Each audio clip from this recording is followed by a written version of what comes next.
አባት በእናትህ አንሳኝ። በኖርማል ካሜራ ላንሳሽ ወይስ በስናፕ? ማን በስልክ አለ? እና የሰርግ ካሜራ ይዤልሽ ልምጣ? ይሁን ነገር ቢሆን ካንተ ራስ አልወድም። መቼ ወጣሽና ነው መሬት ላይ እኮ ነሽ። አንተ ምን አይነት ሰው ነህ? ያው ቀይ ነኛ። ወላቃ ከምታዝቅ ጥርስን አታስተክልም? ችግኝ እንጂ ጥርስ ይተከላል እንዴ? ሮያል ዴንታል ክሊኒክ ሄደህ የፈለከውን ሕክምና ማግኘት ይችላል። ሮያል ዴንታል ክሊኒክ ሄደው ምን ሊያጡ? ብሬስ፣ ጥርስን ማስተካከል፣ እንደ ሀጫ በረዶ ጥርሶትን ማንጣት፣ ለዘመናዊ ማሽኖቻችንና ለብቁ ሰራተኞቻችን እናንተን ማስደሰት የዕለት ተዕለት ተግባራቸው ነው። እንዲሁም ሳቅን ዲዛይን ማድረግ ሆነ ማንኛውም የጥርስ ሕክምና ከሮያል ዴንታል ክሊኒክ ማግኘት ይችላሉ። አድራሻችን ቦሌ ማፊ ሲቲ ሞል አጠገብ ያለው ህንጻ 4ኛ ፎቅ ላይ ያገኙናል። አንተ ግን አላነሳሽም አልከኛ? ቀድሞስ መቼም ቢያልኩኝ አሁን ላንሳሻ። አንቺ ወንድምሽ የሌለ ሱሰኛ ሆኗል። አንቺ ዝም በይ አቃጣሪ። ምንድነው ፊታችሁ? እንካ ላንተ ነው የገዛሁት። ምንድነው ጭስ የለውም እንዴ? አላልኩሽም? እህት ያታለውሻል። ፌክ ነው ይሸጡልሽ። ሲነግሩኝ አልሰማም ቢል ሱስ ጀመርካ? እኔ ሱስ?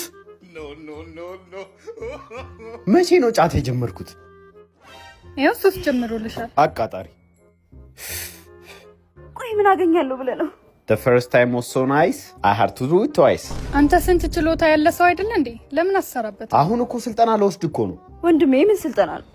በ1500 ብር ብቻ ኢንፍሉዌንሰር ያዘጋጀውን የዲጂታል ማርኬቲንግ ዋና አካል የሆነውን ኮንቴንት ክሪኤሽንን ልሰለጥን ነው። የቢዝነስ ቫይራል ቪዲዮ አሰራር፣ የታሪክ አጻጻፍ፣ የካሜራ፣ የኤዲቲንግ፣ የሶሻል ሚዲያ አልጎሪዝም ሚስጥር ከፕሮሞሽን አሰራር ጋር በ1500 ብር ብቻ ሁሉንም ባንድ ላይ ኢንፍሉዌንሰር አዘጋጅቷል። ስልጠናው የት ነው የሚሰጠው?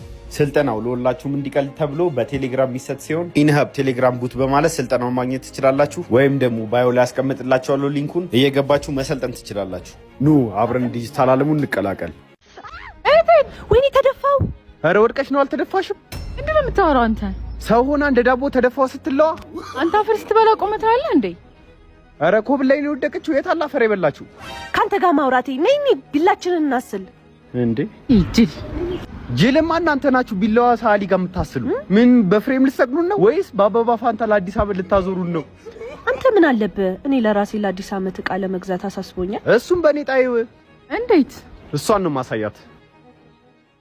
በአዲስ ዓመት አዲስ ነገር የሲቢኢ ብር ኤክስፖ ነሐሴ 15 የጀመረ ሲሆን እስከ ጳጉሜ 5 ይቀጥላል። ከ10 በላይ ዘርፎችና ከ300 በላይ ነጋዴዎች ስለሚሳተፉበት ምንም ነገር ፈልገው የሚያጡት ነገር የለም። ትኬቱን በ100 ብር ብቻ በሲቢኢ ብር ሲገዙ የተለያዩ አስደማሚ ዕጣዎች አሉ። የ2.3 ሚሊዮን ብር የ2024 BYD መኪና፣ ዶዳ ስኩተር፣ ከ5,000 ብር እስከ 100,000 ብር ያላቸው ኩፖኖች እንዲሁም የዲኤስቲቪ ዲኮደሮችን ያካትታል። ዛሬ ቅዳሜ ነሐሴ 18 ደግሞ የተለያዩ አንጋፋ አርቲስቶች አብርሃም ገብረመድህን፣ አንዷለም ጎሳ፣ ሀና ግርማ፣ ሊያ ግርማ እና ረሻድ ከድር በኮንሰርት ምሽቱን ያደምቁታል። ተሜሶል ኮሙኒኬሽን ከሊያን ቢዝነስ ግሩፕ ጋር ባዘጋጀው ኤክስፖ ላይ ለሚነሱ ተሳፋሪዎች ራይድ ከ25% እስከ 100% ዲስካውንት አዘጋጅቶ ይጠብቁታል። ታዲያ መቅረት ፈጽሞ